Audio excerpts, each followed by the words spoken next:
I'd like to call to order the 72nd annual meeting of Wheatland Electric Cooperative Incorporated.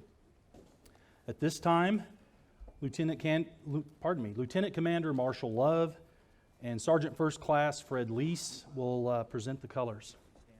Please stand.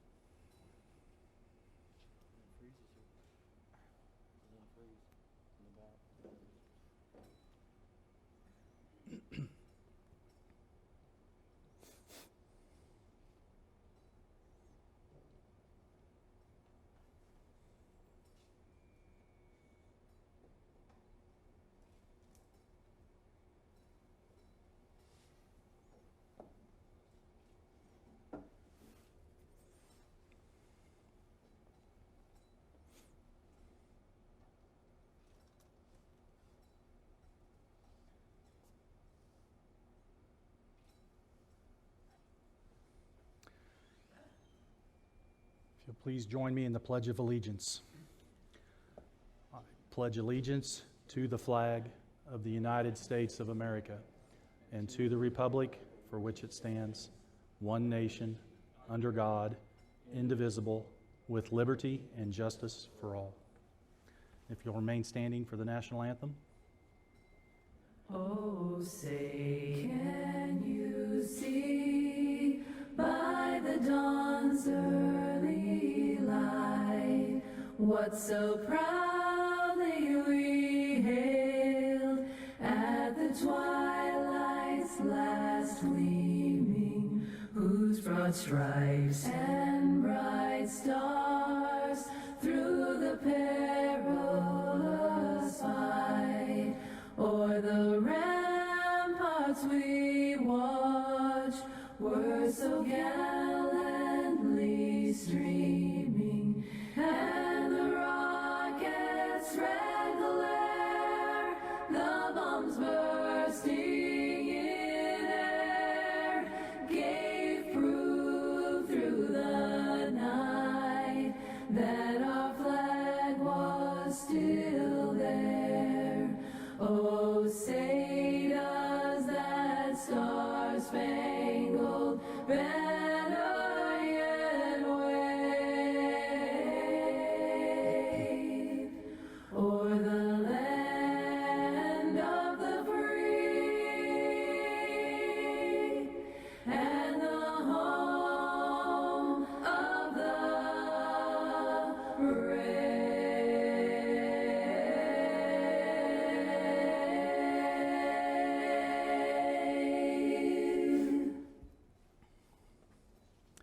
Y'all may be seated, please.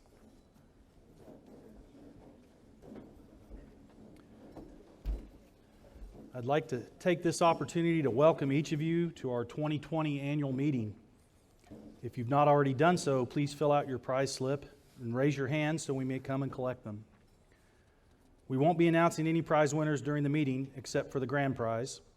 The remaining prize winners will be displayed on the video screen at the conclusion of the meeting. For those of you who are at one of the remote locations, we will have your prize delivered to that district office so you can pick it up there. Several of the prizes were donated by vendors, and we'd like to thank them for those contributions. At this time, I'd like to introduce the officers and trustees of the cooperative and their spouses that are in attendance. Again, I am Woody Barnes. I represent District 7 here in Caldwell, and my wife Lori is in attendance. And I'm sorry I didn't say, but once your name is announced, please rise so everybody can recognize you. To my left is Mr. Wes Campbell, who represents District 5 from Garden City. Our treasurer, Mark Arnold, also represents District 7 from here out of Caldwell. Mrs. Stacy Addison Howland from Syracuse represents District 4 and is our secretary. Mrs. Katie Eisenhower of Scott City represents District 1. Mr. Vic Case of Leota, representing District 2, and his wife Debbie is with him as well, and grandson Mason, excuse me. Mr. Mike Tone of Tribune, representing District 3. Mr. John Kleistuber of Garden City, representing District 5. Mr. Dan Bonine of Great Bend, representing District 6. And Mr. Bob Hiss of Great Bend, representing District 6. And to my right, our General Manager, Bruce Miller. And I will now allow Bruce to introduce the rest of our executive staff. Thank you, Woody. When I call your name, so our first is Grebe, our Assistant General Manager. There's Craig. Jim McVeigh, our General Counsel. Rick Klaus, Director of Operations, there in the back. Pam Broomgart, Director of Consumer Services. Jevin Castleman, our Director of Broadband and IT. Barbara Kirk, Director of Human Resources. Raydonna Smythe, Director of Finance and Accounting. Luke West, Director of Corporate Services and Water Division. Quentin Wheeler, our Manager of Safety and Compliance. Allie Conine, our Manager of Member Services and Corporate Communications, standing in the back. And Ree Thurman, our Executive Assistant. I'd like to introduce our honored guest. We have the United States Congressman Ron Estes. Thank you, Congressman. We also have from Congressman Estes' office the District Director, Debbie Looper. And from Congressman Estes' office, Roman Rodriguez, their Communications Director. Thank you. We have Kansas Senator Larry Alley, and Larry might have left, but he was here he had said he had to leave at right now, 12:30, but he was here earlier. We also have Kansas Representative Bill Riley. Oh, thank you. We have Stuart Lowry, who is President and CEO of Sunflower Electric. There's Stuart. And we have Leslie Kaufman, VP of Government Relations and Legal Counsel, Kansas Electric Cooperatives, our statewide association. Thank you all for coming.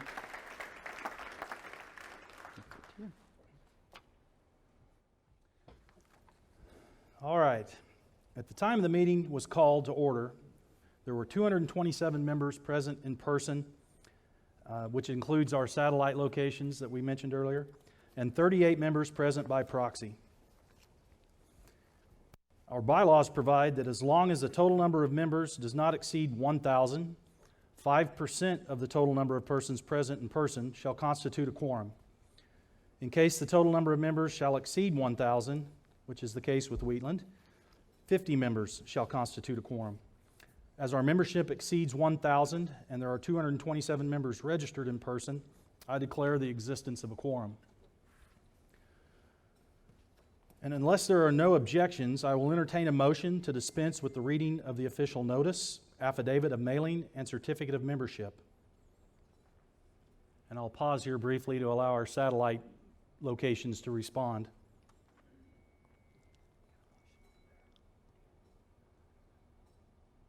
Did you say, Jevin, about 5 or 10 seconds? Okay, sounds like we're good at our satellite locations. I believe I saw a motion from the floor. Do I see a second? Thank you, Charles. We will dispense with the official notice and the reading of the affidavit and mailing. We'll now have our general counsel read the official notice of the annual meeting, the affidavit of mailing, and, oh, pardon me. That was if it was objected.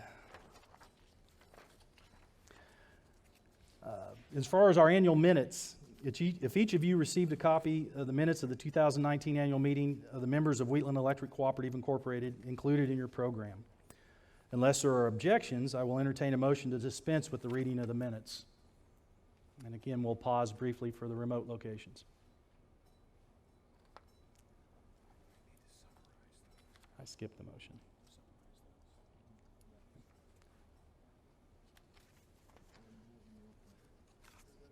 Okay. Do what? Okay. So I'd entertain a motion from the floor to dispense with the reading of the minutes from last year's meeting. See a motion, thank you, and a second. All those in favor of dispensing with the reading of the minutes from last year's meeting, please respond with aye. Any opposed, same sign.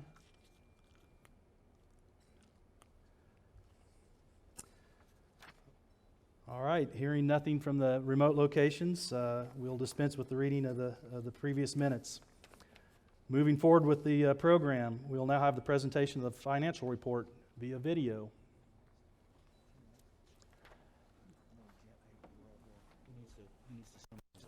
Oh, pardon me. I'm not following the script as I should. I don't read them, but I still summarize them. Right. Pardon me.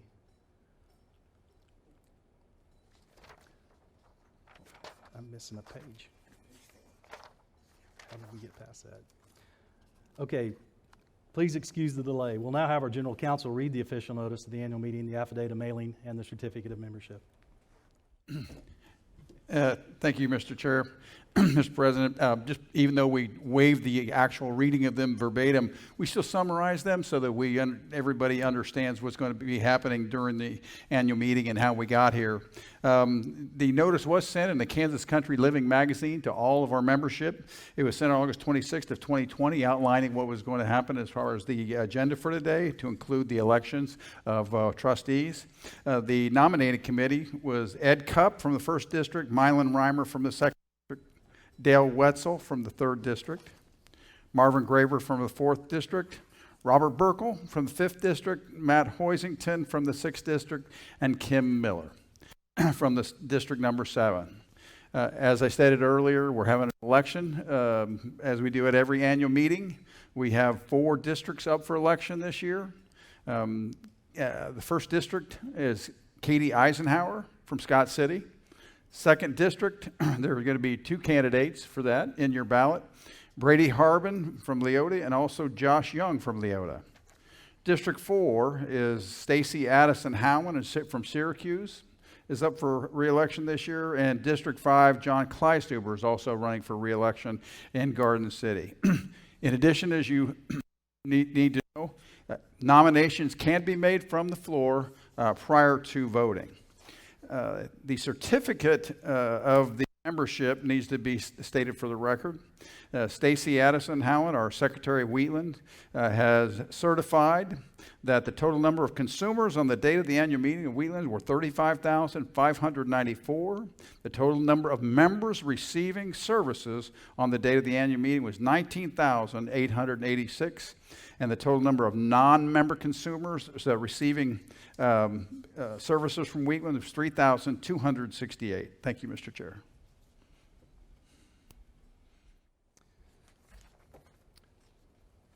All right, since we already dealt with the dispensing of the reading of the minutes, and that's been moved and approved, we will now have the presentation of the financial report via video.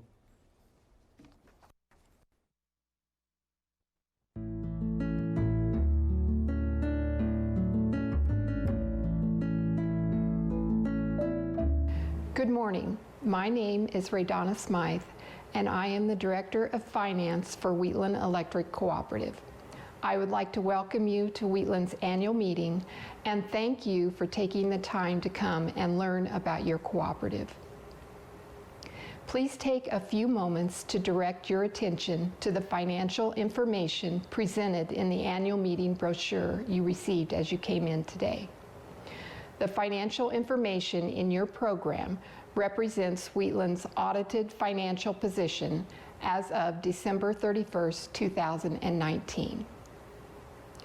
Our income and expenses are presented first and show electric revenues, water and broadband revenues, interest income, capital credits from other cooperatives, as well as non-operating income.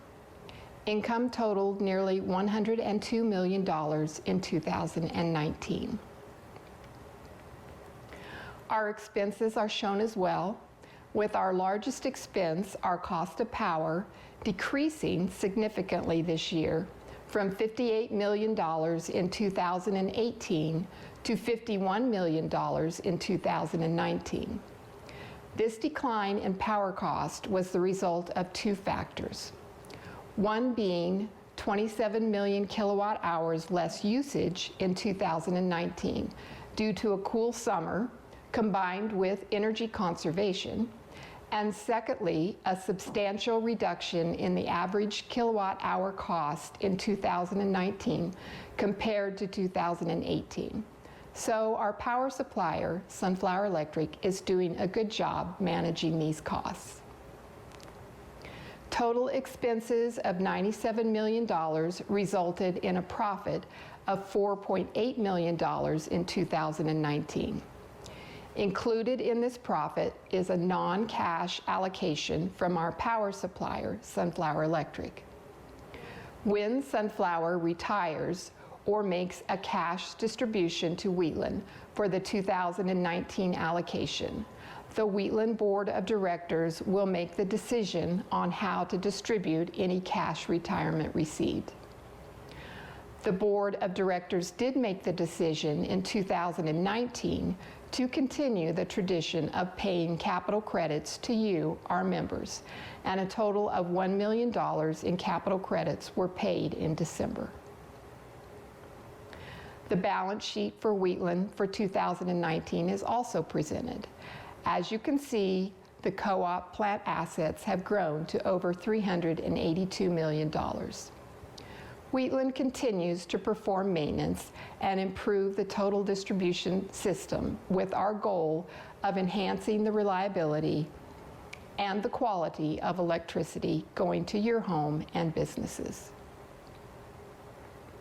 Property taxes that Wheatland paid in 2019 are also shown by county and listed in your annual meeting brochure.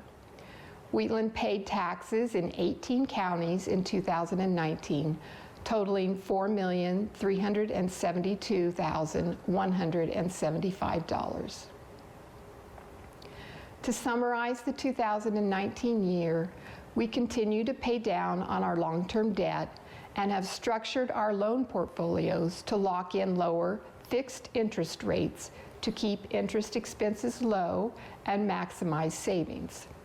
We also have built a more stable equity position that has resulted in capital credit payments to you, our members, totaling $3 million over the last 3 years.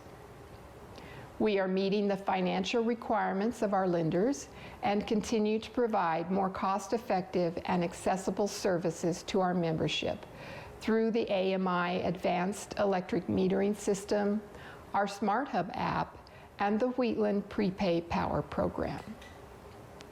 This concludes my financial report for 2019. Thank you again for coming to the Wheatland Electric Annual Meeting, and if you have any questions, please let me know.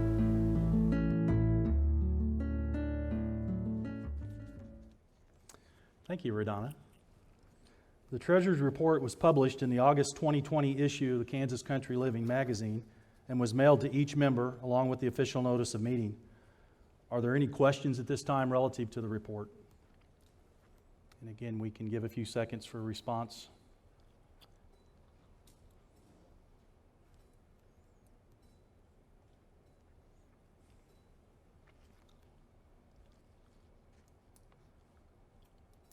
All right. Appears to be no questions, so I'll call for a motion to accept the report as mailed to each member of the cooperative. See a motion? Second. Thank you very much. All those in favor of accepting the Treasurer's report as presented, please respond with aye. Any opposed? Same sign. Hearing none. Motion passes. We will now have our annual summary presented by General Manager Bruce Miller. Thank you, Woody. Again, this year the annual meeting is presented via video. And please see this video of the activities and accomplishments of 2019.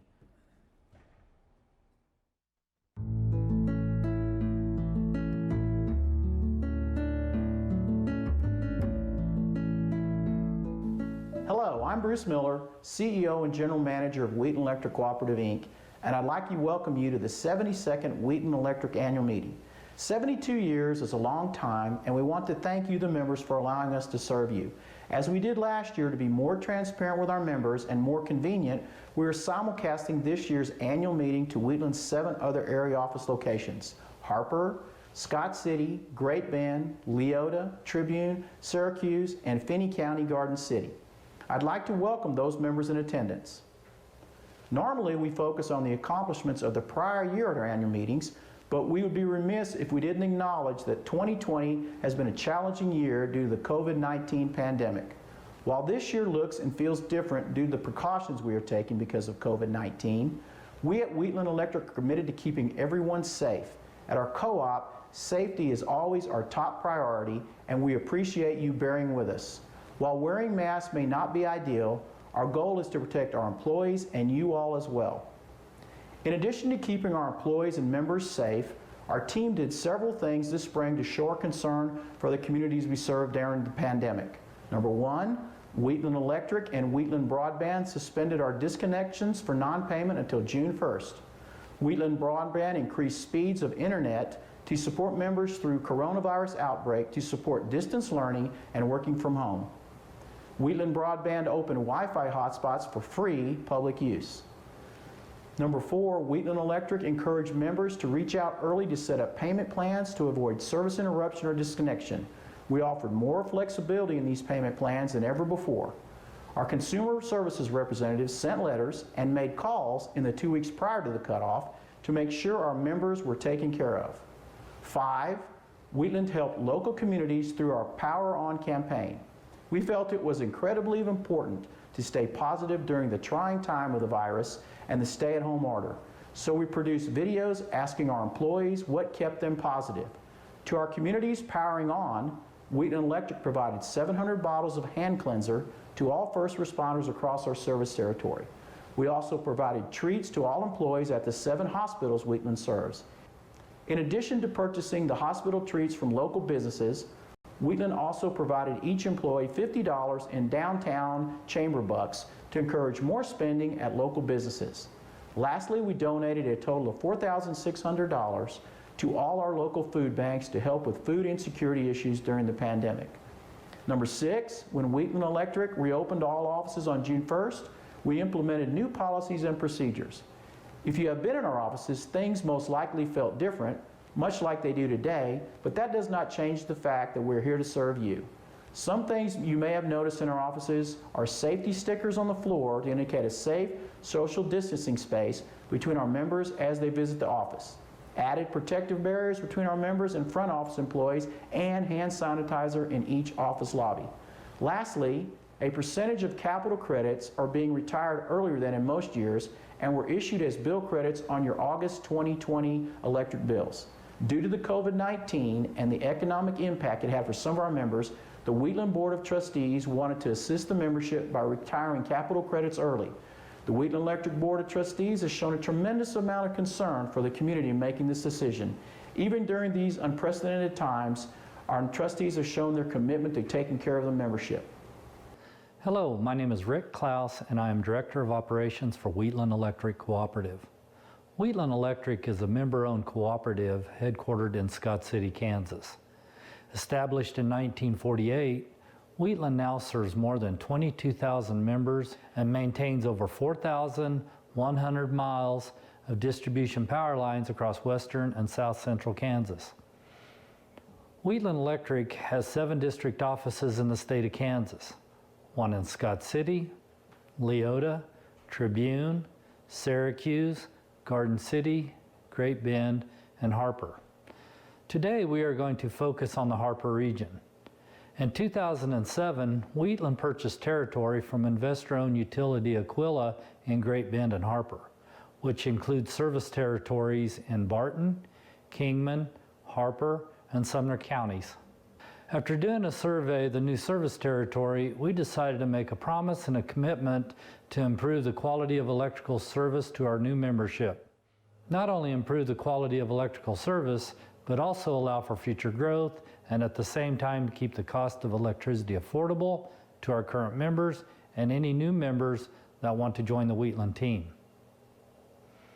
The improvement started with the construction of a new high voltage transmission power line in the Harper region. From early in the year of 2014 to 2019, 72 miles of a new 138,000 volt power line was construction. This is also referred to as a 138 kV transmission system. Sunflower Electric Power Corporation was instrumental in getting the new transmission line built, plus making improvements to existing power lines and some electrical substations. Over 85,000 construction hours were logged in, and countless hours of engineering were needed to make the much needed improvements. A lot of cooperation from the landowners and the good people of the Harper District were valuable as this project moved forward. The next step was to build new distribution substations and make improvements to existing facilities. New substations were built in Conway Springs, Rago, Caldwell, and Harper. The new substations are served by the new 138 kV system, which is more reliable and provides better power quality than the old 35 kV system. The new substations are designed for future growth, better clearances, and allows for safer working conditions. What does all this mean for you, the member? The chart shows the outage minutes per member have dropped from the year 2016 to 2019. Included in this chart is weather-related outages. But when those do happen, the outages shouldn't take as long to restore with this new and improved electrical system. We are far from being done with enhancements. We have put together a long-range plan to make improvements to the Wheatland electric system for all members. Plus, we have in place a 5-year construction work plan that allows for advancements in all district locations. Thank you for your time, and thank you for being a member of the Wheatland Electric Cooperative. If you have any questions, feel free to contact us at any one of our district offices. My name is Jevin Castleman, and I am the Director of Information Technology and Broadband for Wheatland Electric. My tenure with Wheatland started over 20 years ago, and at that time, my responsibilities were fairly simple. Back then, IT's main function was to update software and keep the company computer systems running. Since then, the technology landscape has changed drastically. Today, we must protect our systems from mitigating the occasional virus to advanced malware, phishing, and ransomware attacks. In today's world, the network and computer systems have become a must-run asset. When these systems don't work, it drastically affects the operation of our day-to-day business. As a rural electric cooperative, cybersecurity is always a major concern. Wheatland has been and will continue to be targeted by bad actors trying to gain access to our network and control the electric grid. Beyond controlling our systems, these agitators are working hard to gather useful personal and financial information that can be used to achieve their overall goals.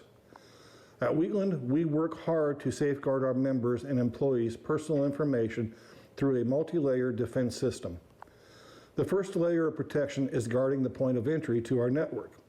We utilize firewalls that not only guard the front door, but also inspect all traffic that attempts to pass through the gateway and either accepts or denies entry. These firewalls also have software that can detect advanced malware and ransomware threats and block them before they make it into the core of our systems. Once a user is allowed inside our network, there are several redundancies to protect Wheatland systems. Our network is segmented into zones that separate critical assets from the everyday traffic.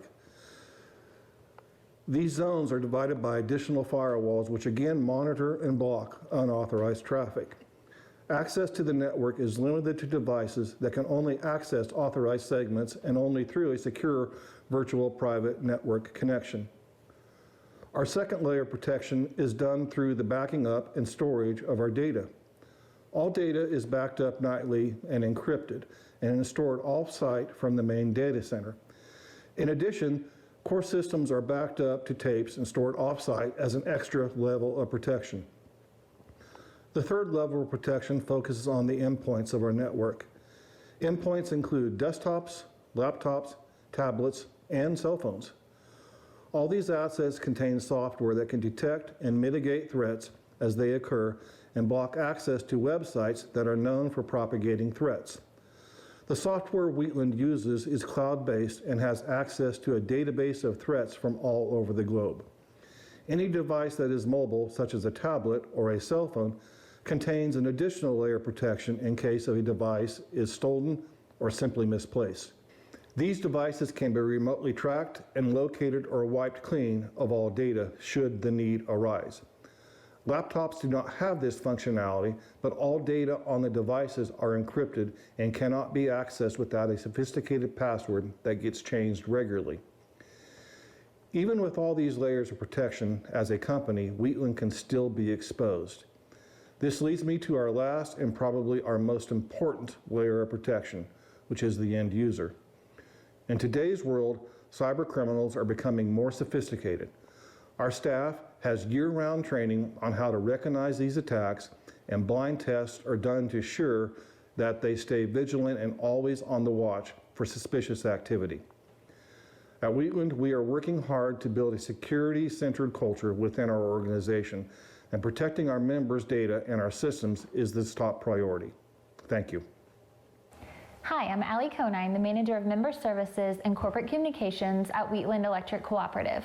Today, I'd like to share more about Wheatland and what it means to be a member of a cooperative and about Wheatland's Key Accounts program. As a member of Wheatland Electric Cooperative, you're not a customer, you're a member and a key part of the co-op's success.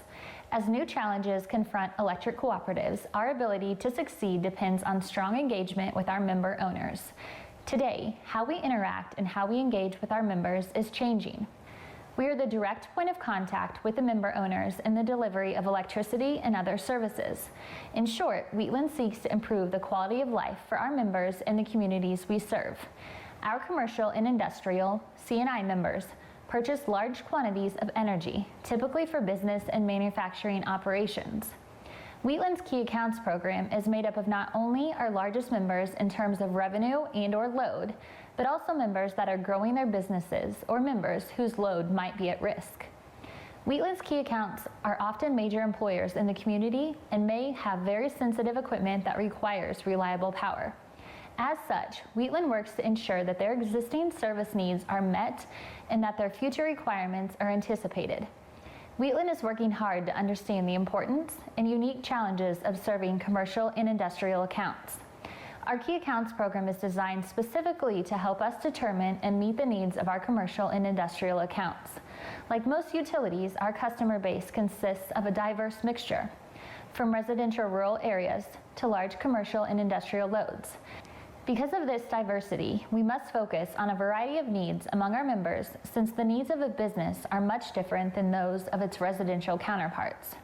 Through our Key Accounts program, we are able to work closely with commercial and industrial members to communicate issues of concern regarding areas such as reliable electric service, rate structure, energy efficiency issues, planned expansions of facilities, loan programs to fund expansions, and other internal and external issues that may affect Wheatland and our commercial accounts. The program allows us to determine our strengths and weaknesses in order to provide better service to all of our members. We realize that by building strong relationships with our commercial and industrial accounts, we are also building a stronger cooperative that can better serve our members for many years to come. I'd like to now focus on telling the Wheatland Electric story for 2019. Last year, I reported that there was a very vocal coalition of some large industrial users that were making several claims and lobbying the legislature in Topeka, claiming major electric utility rates have risen over 70% over the last several years. I then showed you a graph that highlighted the fact that Wheatland's base rates over the last 9 years have risen slightly, but in no way have risen 70%, and that the all-in Wheatland price you paid in 2019 was 6.7% cheaper than what you paid on average in 2011. What a bargain. The cost of electricity in Kansas is much higher than surrounding states. I discussed the three components of your bill: wires, which is 40%, generation, which is 48%, and transmission, the remaining 12%. The Southwest Power Pool, SPP, controls the electric grid transmission and electricity market in Kansas. Basically, they decide on which generation plants get to send their power into the market, and at what price and over what transmission lines this electricity will flow. Because Kansas has a state law that requires that all wind generation must be utilized by SPP for their operation of the electric grid, there's been an overbuilding of wind generation in Kansas. Because of all that wind, we currently have more than 3 times the amount of wind generation needed than we have members load to utilize that wind power. Some of you might be thinking, okay, where does the rest of that wind power go? Well, it goes into expensive transmission lines that were needed and were required, mandated, to be constructed to transport that wind out of the state of Kansas. The cost to build transmission lines approaches $1 million per mile. Currently, the cost of these transmission lines is paid 2/3 by the Kansas electric ratepayers and 1/3 by the out-of-state ratepayers. This is an unfair deal, as Kansas only utilizes 1/3 of the energy produced, but must pay 2/3 of the cost to transmit it out of state.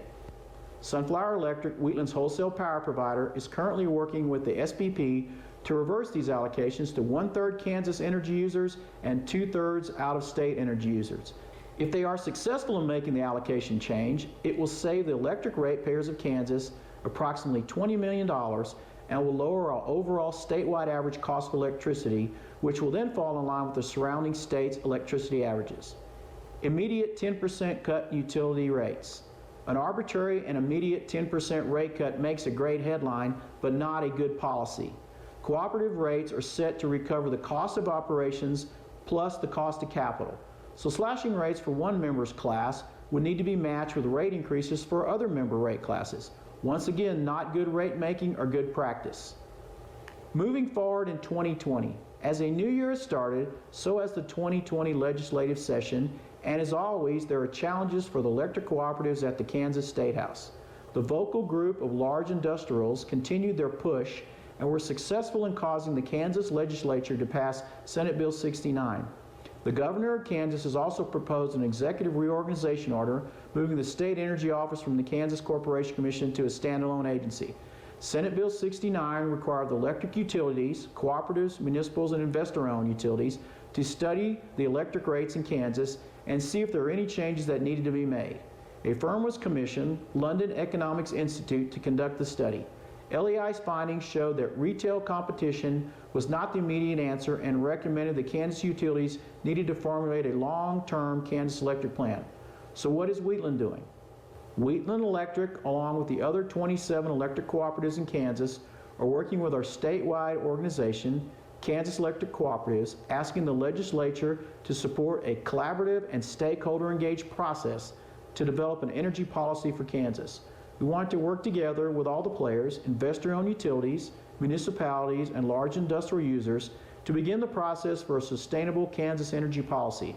It will be a worthwhile investment of our efforts, as we all have the same goal: for Kansas to continue to be a great place to work, raise a family, and call our home. As you have seen, 2019 was a great year at Wheatland. We increased reliability and added processes and utilized technology that improved your member experience and protected confidential information. We continue to work with our elected officials to meet your future needs. We're able to pass along decreases in our wholesale electricity to you, the member, in your electric bills, and we paid capital credits in the amount of $1 million. This makes 3 consecutive years that we have been able to pay capital credits for a 3-year total of $3 million. As I mentioned earlier, capital credits were retired early this year due to COVID-19 and the economic impact it had for some of our members. Barring any unforeseen circumstances, Wheatland plans to retire more capital credits in December during our capital credit harvest days. This amount has been budgeted, and I say budgeted just in case we have some type of unplanned natural disaster or other financial crisis. I want to end with the fact that we could not provide you excellent consumer and member services without a great team. As you look around the room, you will notice the folks wearing purple shirts. These are Wheatland employees. They're the ones that assist you with fulfilling our vision of continuing to improve the quality of life of our members by providing services that are safe, reliable, and competitively priced, and our mission of delivering energy for life. Let's give them a round of applause. Thank you. They're an amazing group and a pleasure to lead. I'd also like to thank you, the membership, for allowing us to serve you. I can't end this story without a mention of safety. Here at Wheatland, we expect and require our employees to work safely. We focus on safety training daily, so all our employees are ready to work each day in a safe manner. The most important thing to me is for employees to return home safely to their families and loved ones each day. Again, thank you for allowing us to serve you, the membership. We hope to see you next year, and until next time, take care.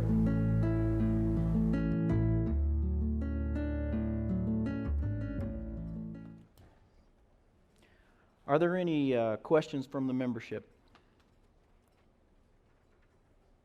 Are there any questions from the remote locations?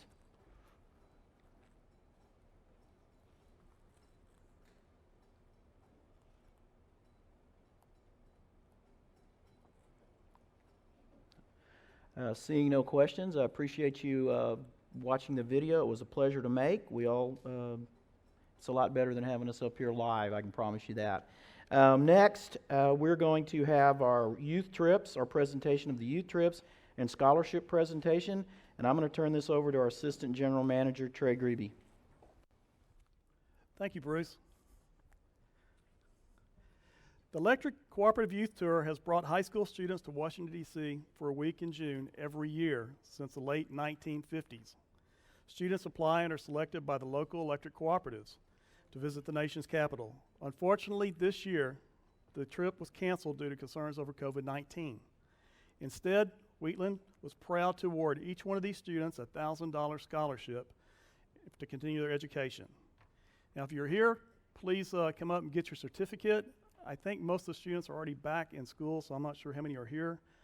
But the first winner was Sadie Schmakey from Conway Springs High School. She's not here. The next one is Leah Bolby from South Haven High School. And she is also not here. Next, Wheatland is also proud to sponsor the Youth Leadership Camp in Steamboat Springs, Colorado. Students from Oklahoma, Colorado, Wyoming, and Kansas attend this camp at Glen Eden Resort in July. As with the DC trip, the camp was canceled this year. Wheatland also awarded these students $1,000 in the form of a scholarship. This year, the two students are Zoe Yerke from Great Bend High School, and the next one is Ryan Thompson from Syracuse High School. Next, we want to award the scholarships, and each year Wheatland awards up to $14,000 in scholarships to high school seniors who will be attending post-secondary institutions. One for each of the 13 schools in Wheatland's territory, and one for an at-large scholarship for children of Wheatland members who do not attend one of those high schools. This year, we have 13 $1,000 scholarships to award. They are Hope Kasner from Argonia High School, Delaney Mayo from Caldwell High School, Audrey Biebermeyer from Chaparral High School, Victoria Kuntz from Conway Springs High School, Luke Maneth from Great Bend High School, Cameron Humans from Greeley County High School, Graceland Rump from Holcomb High School, Tori Poe from Norwich Consolidated School, Madison Shoplin from Scott Community High School, Rachel Turek from South Haven High School, Alex Moser from Syracuse High School, Joanna Ritter from Wichita County High School, and Carson Lindenberger is the at-large recipient. So that is our winners for the scholarship awards. So next, our service award recognition will be done. I'll turn the program back over to our president. Thank you, Trey. I'm going to read the names of the employees who are receiving service awards, and if they are present, please stand as your name is called. And since our service territory is so spread out, we do formal presentations at a later date with each of the individual employees at their work locations. For 5 years of service, we're recognizing Aaron Carter, Ali Conine, Amanda Martinez, Cody Strecker, and Ree Thurman. For 10 years of service, Marcus Goebel and Brandon Ritchie. For 15 years of service, Darren Campbell, Wade Grumbine, Raydonna Smythe. For 20 years of service, Chad Denniston, Colton Green, Mark Meyer, and Randy Rogers. For 25 years of service, Jana Harkness, Brian Mulligan, and Mike Olson.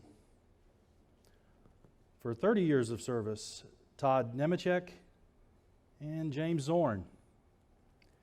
And finally, 40 years of service to Wheatland Electric, Randy Coleman. In addition, at this time, I'd like to take the opportunity to embarrass one of our Board of Trustee members, Vic Case, who's been a Wheatland trustee for the last 12 years.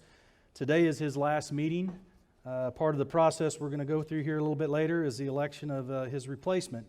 But we'd like to take the opportunity to thank Vic for his service and his leadership. And if he could come up briefly, we have a presentation for him.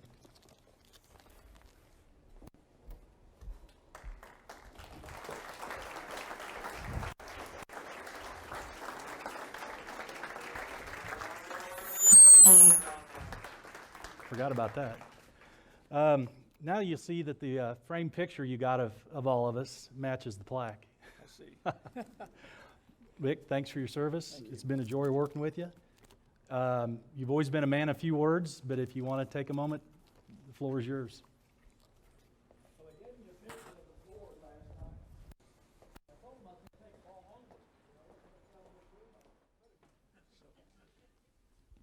Can you hear me now? Okay, all right. Anyway, it's been an honor to be at Wheatland here, and I've been here 12 years, and it's a class act company, and I guarantee you, if there's ever a problem, it doesn't take long to get it resolved. I always remember Woody and Mark maybe telling some, stories about down here at Caldwell when you guys came on board, how much better your electricity service was. And I can guarantee you that it'll continue to be that way. But anyway, it's been a good ride, and it's just time for me to step down and let you elect one of these other two fellows here today that are going to vie for my position, and I guarantee you that either one of them will do you a great job. So just thank you for everything, and I appreciate it so much. Thanks. Okay.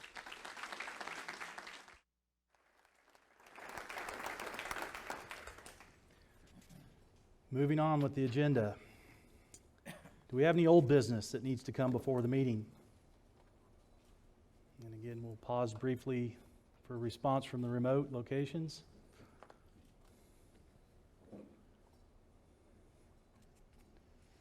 Don't believe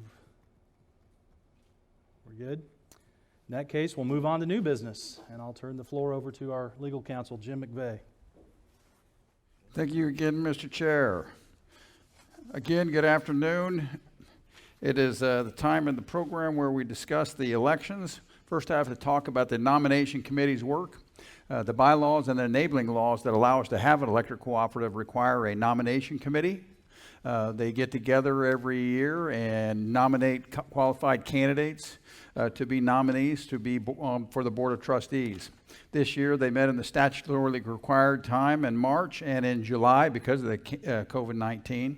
And they nominated, and the nominees for District 1 is Katie Eisenhower. District 2, Brady Harbin and Josh Young. District 4, Stacy Addison Howland. And District 5, John Kleistuber.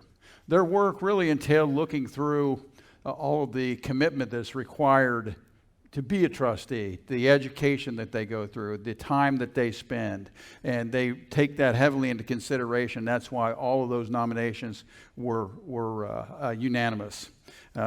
Sworn to under the amended affidavit of July 17th, 2020. As I stated, Wheatland 4 districts up. District 1, which is Scott and Logan County. District 2, it's Wichita and Wallace County. District 4, Hamilton, the west of Kearney County, and Prowers County in Colorado.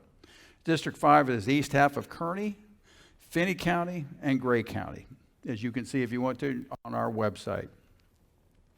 It behooves me now to discuss a little bit about what is required minimally to be a trustee.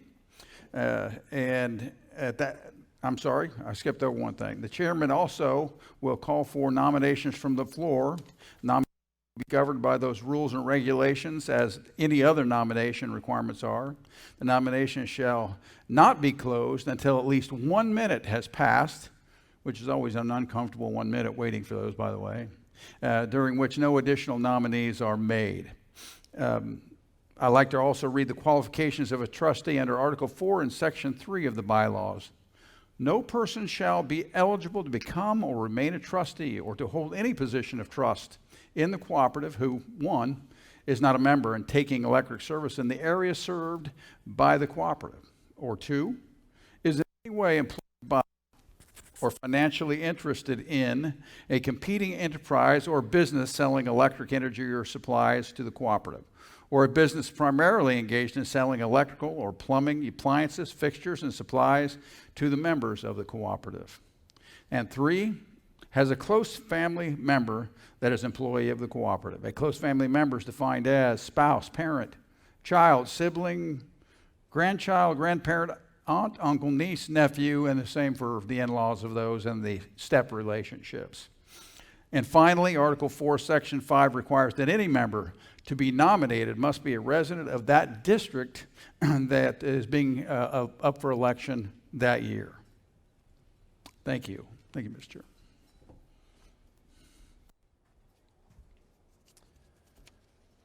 All right, well, those making nominations from the floor, if any, please stand, address the chair, state their name, and then make their nomination, specifying by the number, the district in which the nominee resides. And if there are any nominations from a member attending a remote location, please notify a Wheatland employee, and that nomination will be sent via Skype to us here in Caldwell.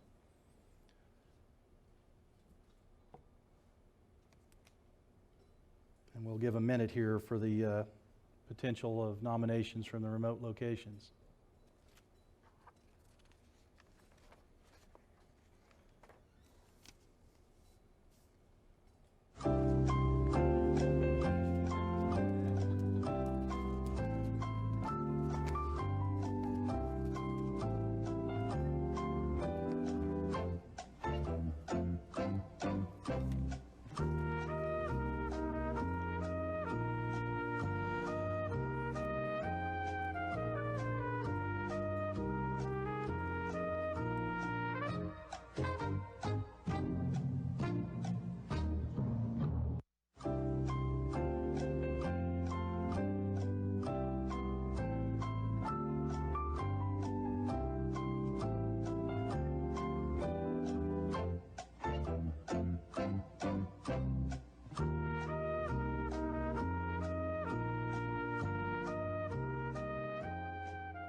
Wait for a moment for the nod.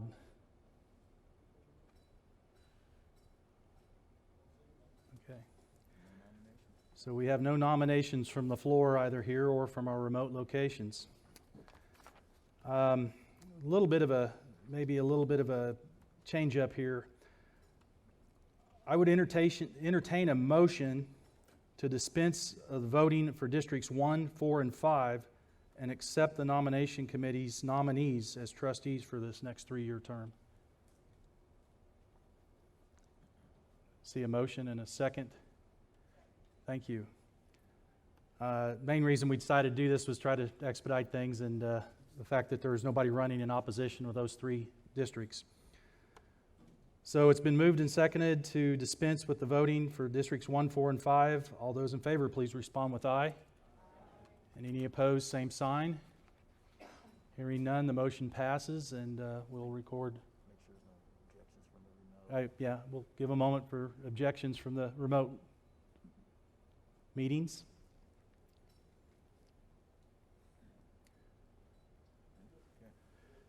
All right, so moving on, we'll commence with the voting for our 2 candidates from District 2, or pardon me, not with the voting, but with the speeches. First on our list would be Brady Harbin. The candidates will each have 3 minutes to address the membership. And are we doing that with a remote mic? Or say, Brady, if you want to come up here to the front and yeah. You want him up? Yeah, we'll bring him to the podium. That's fine.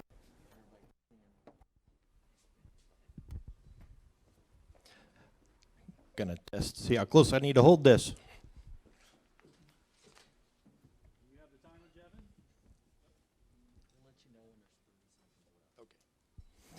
Hello, my name's Brady Harbin. I was born and raised in District 2.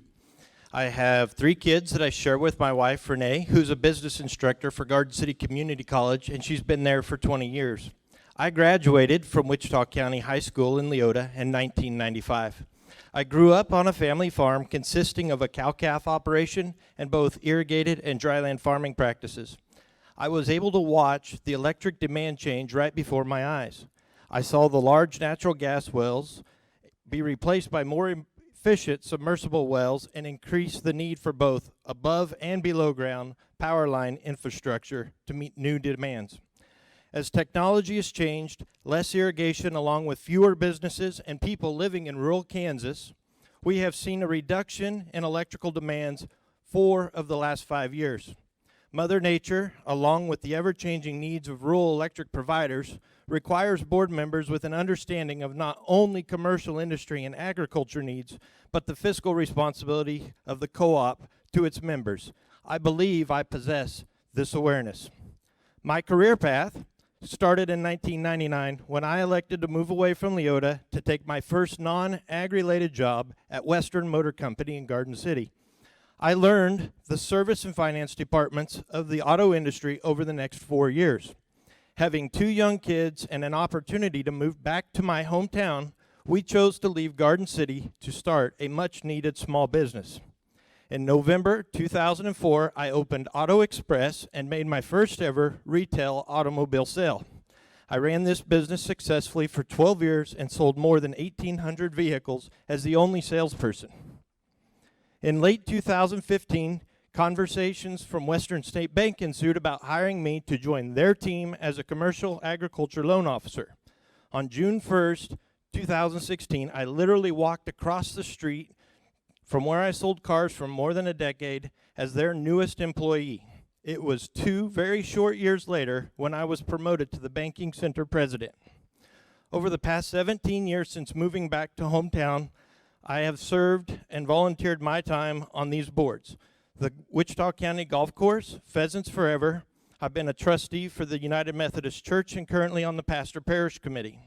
For the past 16 years and counting, I've been a Leota Volunteer Fire Department member. I'm a founding member of the Wichita County Outdoorsmen, and I'm currently the vice chair for the Wichita County Health Center. I understand the needs for the services Wheatland provides. I have an understanding of the challenge Wheatland faces. It's because of this that I know there is a need to find a common ground resolution. I feel I'm the best candidate today to fill Vic Case's role representing my hometown, District 2. I vow to continue to educate myself through trainings offered to quickly become a valued member to the rest of the elected board, the management, the staff, and you, the members of Wheatland Electric Cooperative. Thank you for your support. Thank you, Brady. I think he wants to take this. Yeah.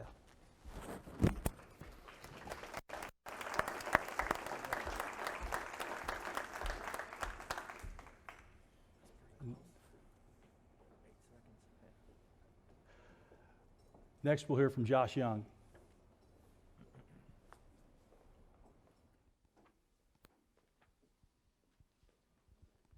As I'm walking up here, I'd just like to tell Jevin to go ahead and cue my video, and we'll just get this over with.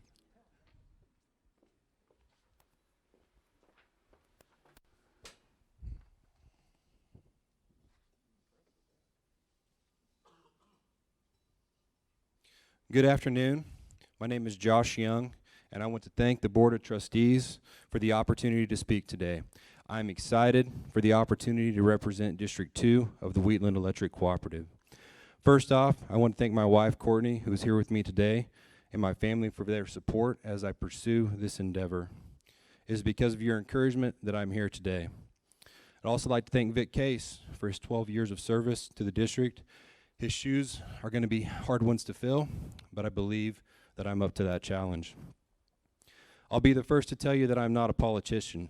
The process has certainly tested the boundaries of my comfort zone, but is also the reason I would like to represent Wichita County in District 2. I like to be pushed.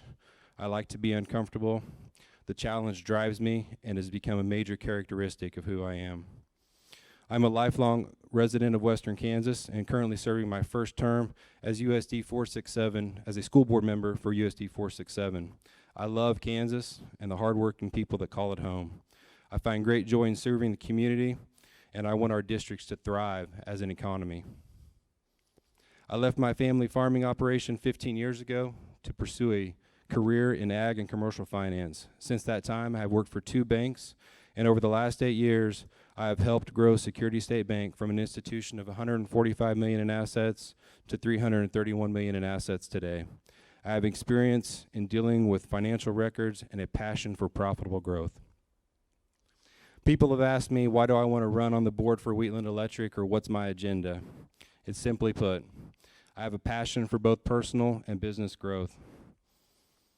And I believe it's a simple 2-step process. First, surround yourself with good people, those that force you to level up, such as the members of this board. Learn all that you can from them. And second, use that information to serve others, like the great small town people within the Wheatland Electric service area. I not only look forward to serving the members, but also the dedicated employees of Wheatland Electric. Who have braved very harsh and dangerous conditions to get our power up and running in a timely manner so that we can live comfortably. But what excites me the most is what I don't know. I want to learn about the energy industry and how it works. It is, in fact, what drives our society. Some of the challenges that I look forward to are dealing with retail competition, providing infrastructure for new irrigation, residential and business developments that will retain and build electrical load. The energy business has piqued my interest, and I believe the education that goes with it will be fascinating. And lastly, I'm not a man of words, but a man of action, and that is why I believe I would be the best to represent District 2 on the Wheatland Electric Board of Trustees. Thank you. Thank you.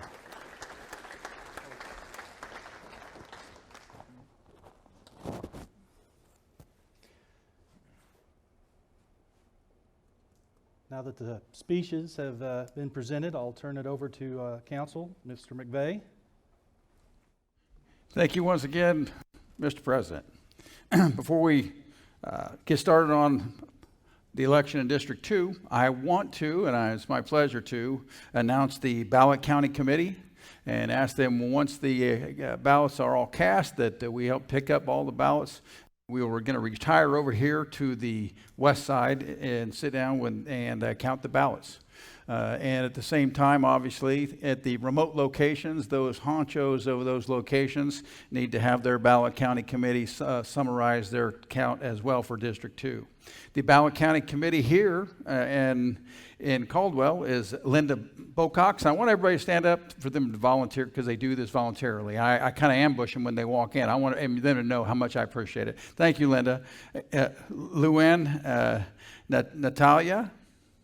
Luann, I know you're there. You go. Devin York, he's the one employee. We always get one employee on it. He's back there. And Carla Davis.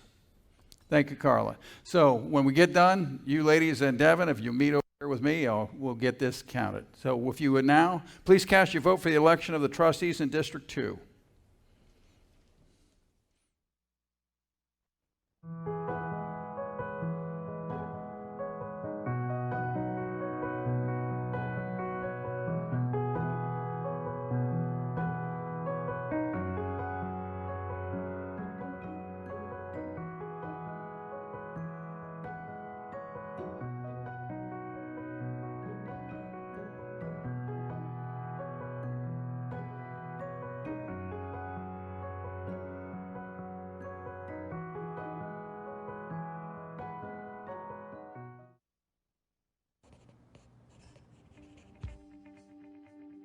Our story starts back in 1844 in not-so-merry England, where a group of weavers, fed up with the high price of company store groceries, pooled their money to buy their own food, creating a new form of business, the cooperative.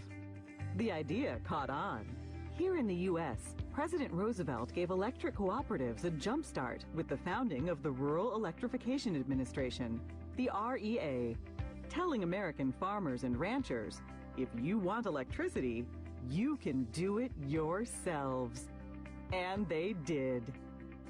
rural men and women quickly began scraping together the $5 needed for membership and equity in the co-op. Up went the poles and wire and lines to bring rural folks what they so desperately needed: power. Soon, electric cooperatives popped up all across the country, transforming the way of life in rural America. Today, there are more than 900 electric co-ops in the U.S., bringing electricity to some 42 million Americans. So how do cooperatives work? First off, cooperatives are not for profit. Money comes in from members when they pay their electric bills. Money goes out to pay co-op expenses. A little bit is set aside for emergencies and the future. Any left over is returned to members. Pretty sweet, huh? But it's not just about the money. Co-ops exist only to serve their members. They have a unique set of cooperative principles. All may join, regardless of race or gender or creed. That's the first principle of cooperatives: voluntary and open membership. Members vote for their directors to lead their co-op. They vote yay or nay on big issues. Majority rules. That's the principle of democratic member control. Everyone pays a little money to become a member. An owner. We call that principle participating economically. Cooperatives believe and invest in education, training, and information. That makes them smart and sets them apart. Cooperatives stand on their own two legs. Decisions are made locally for local people. We call that principle autonomy and independence. But cooperatives also work together. They join forces to restore outages after storms, get financing, do research, and speak up in the halls of government. We call this hallowed principle cooperation among cooperatives. It's what makes us strong. And co-ops have a heart, a big heart. They help kids and industries and communities to grow. They give to hospitals and fire stations, ballparks and businesses. Cooperatives deeply demonstrate this principle: concern for community. Community's a cool concept. Communities are just groups of people. And that is the cooperative's secret ingredient. It's the dedicated people who work day in and day out to provide reliable and affordable power. It's the elected people who shape the policies and tackle the big issues. For the most important group of people, the members. Members. The whole reason cooperatives exist. Now that's the cooperative difference. And that's the cooperative advantage. Brought to you by the passionate people of NRECA.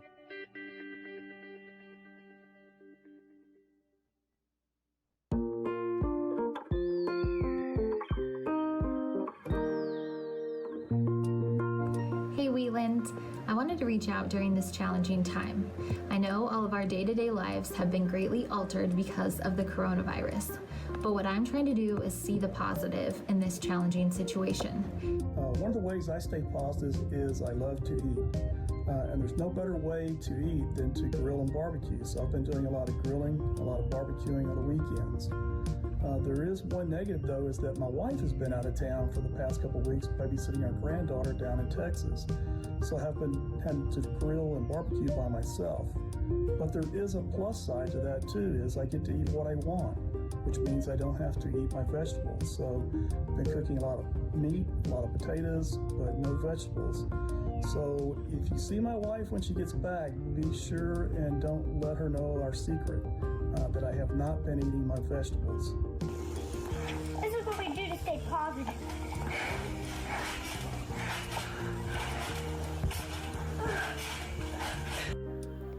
I stay positive by getting outside, enjoying the gorgeous weather and the sunshine, and I'm never short of little fur babies to keep me company either. Hi, it's Debbie. I'm just out riding my horse this beautiful evening and hanging out with my dogs, and we're just pretty happy to stay at home and weather the coronavirus here. Hey guys, this is Mario. How are ya? Ooh, this song brings back some memories. Some of you guys know what I'm talking about. Anyway, so this is how I cope with every day, you know, just listen to some good music while I'm working at home.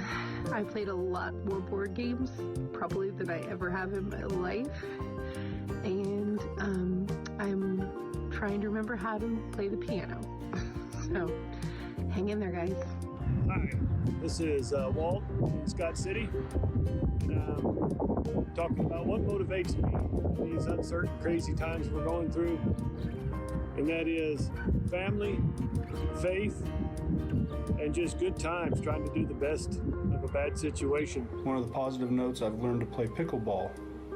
It's basically tennis, except you can swing about as hard as you want. So my family and I have been getting out, trying to get a game of pickleball in every evening, and we have been spending a lot more time together. A lot of positives come from that.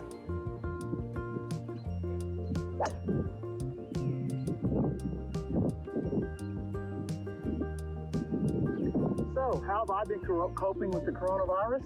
By hitting a few golf balls every day after work, sometimes taking a walk along the golf course, and if it's not really good weather, reading a good book after work.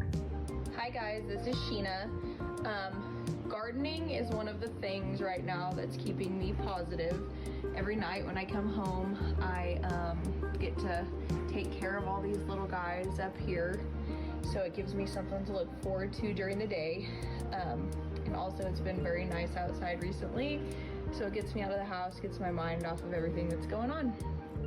Hey everyone, staying positive by catching fish, even if they're little ones. I'm coming.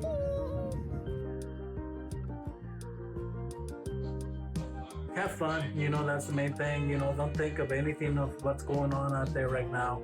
Just think of your safety, think of the safety of everybody else, and don't think anything negative, because negativity never brings anything good. Always remember, chin up, it'll get better. We'll get through all this. We'll get through all this together. The big red machine will just keep on turning. Stay safe, be positive. Remember, stay healthy and stay safe. Until next time, take care.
Ladies and gentlemen, we have the results tabulated from the election. If everybody would take their seats, we'll finish up the meeting.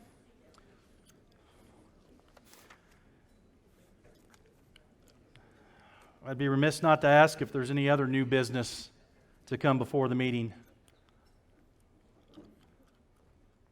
I'm seeing nothing being brought forth here. I'm going to assume the same for the remote locations. We have the results of the election, and I guess one observation I'd like to make is we had 357 votes cast either in person or via proxy, which I believe is, in my tenure on the board, the best results and the best attendance that we've had. I like to think our remote locations are definitely benefiting and helping with that. But part of our responsibility is to get the membership involved, and this has been one of our best results of that exercise. Per the previous motion, in District 1, Katie Eisenhower will retain her seat. Stacy Addison Hallen will retain the seat out of District 4. John Kleistuber will still represent Wheatland from District 5. And Josh Young will be our new representative from District 2 out of Leota.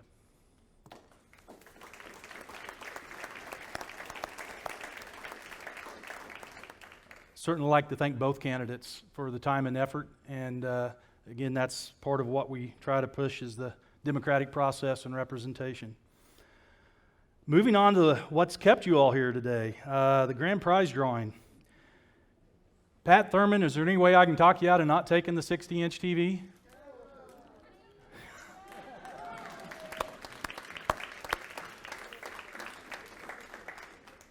Rose is probably going, darn, I was one seat off. I should have been sitting there.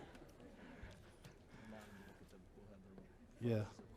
We will have the list of all the other prize winners for all the door prizes that our vendors have so generously contributed. Ree would like to ask everybody to please feel free to take the centerpieces off the table at the end of the meeting. That's one less thing she's got to haul back to Scott City. And with that, I would ask Lieutenant Commander Love and Sergeant First Class Lease to please retire the colors. Please stand.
And with that, I declare the 72nd annual meeting of Wheatland Electric Cooperative Incorporated adjourned.